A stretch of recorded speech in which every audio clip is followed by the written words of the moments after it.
Welcome to Enchantment Show! Salut à toutes et à tous. Aujourd'hui, on va parler d'une philosophie de jeu qui va secouer vos tables. Vous connaissez cette sensation en JDR, ce moment où le groupe passe 3 heures à discuter du plan parfait devant une porte fermée. Eh bien, aujourd'hui, on oublie la prudence. On va apprendre à jouer son personnage comme une voiture volée. L'idée, c'est d'arrêter de jouer la sécurité et de commencer à jouer l'histoire. On va voir ensemble comment injecter du chaos créatif. Pourquoi c'est un cadeau pour votre MJ, mais aussi comment faire pour ne pas envoyer toute la table dans le décor. Attachez vos ceintures, on démarre.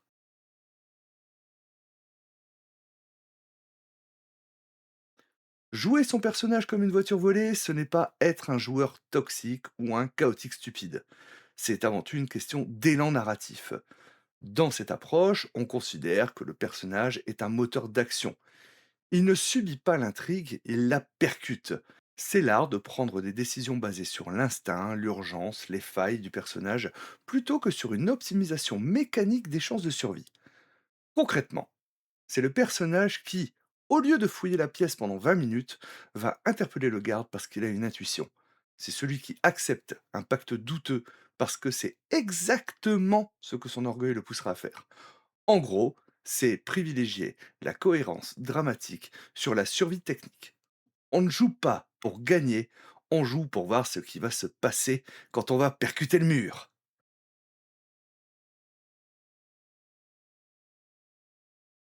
Le premier bénéficiaire de ce style de jeu, c'est votre maître du jeu. Rien n'est plus épuisant pour un MJ qu'un groupe de joueurs passifs qui attendent d'être poussés. En jouant de cette manière, vous devenez un moteur de scénario. Vous offrez des opportunités, des rebonds et des complications sur un plateau d'argent. Cela crée une dynamique où l'histoire avance sans cesse, évitant les temps morts et les analyses trop longues qui plombent l'ambiance. Pour vous, en tant que joueur, l'avantage est une immersion décuplée.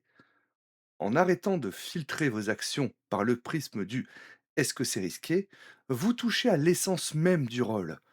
Les moments les plus mémorables d'une campagne ne sont jamais les jets de dés réussis sur une action banale. Ce sont les échecs magnifiques et les prises de risques héroïques qui ont tourné court ou qui ont réussi contre toute attente.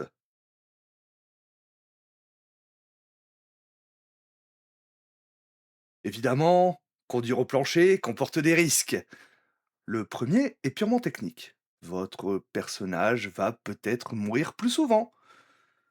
Si vous êtes très attaché à la survie de votre avatar sur le long terme, cette méthode peut être douloureuse. Jouer comme une voiture volée demande d'accepter que le personnage est infusible. Il est là pour briller fort, pas forcément longtemps. L'autre danger, c'est la frustration des autres joueurs. Si le reste de la table joue une partie d'infiltration tactique et que vous foncez dans le tas, vous ne jouez pas avec eux, vous jouez contre leur plaisir. Il y a un risque réel de monopoliser le temps de parole ou de forcer le groupe dans des situations qui n'ont pas les ressources de gérer. C'est là que la limite entre joueur moteur et joueur perturbateur devient très fine.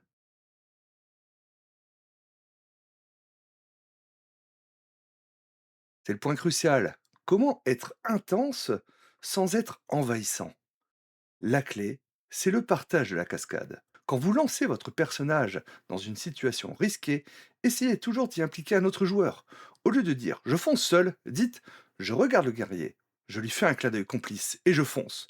Vous transformez votre impulsion en invitation au jeu pour les autres. Il faut aussi savoir quand lever le pied. Ce concept fonctionne par contraste.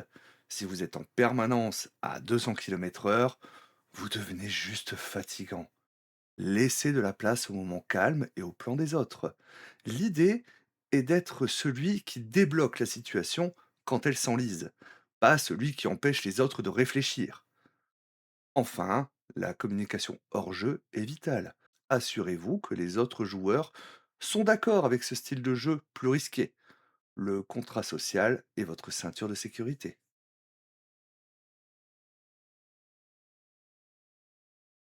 En résumé, jouer son personnage comme une voiture volée, c'est embrasser le danger pour le bien de l'histoire.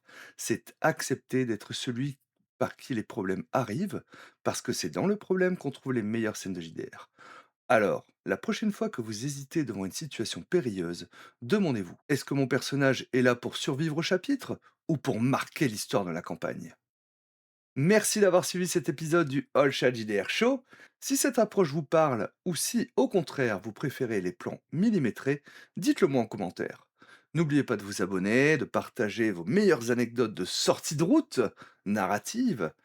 On se retrouve très vite pour parler de notre passion commune. D'ici là, jouez fort et ne vous demandez pas si c'est risqué, demandez-vous si c'est légendaire.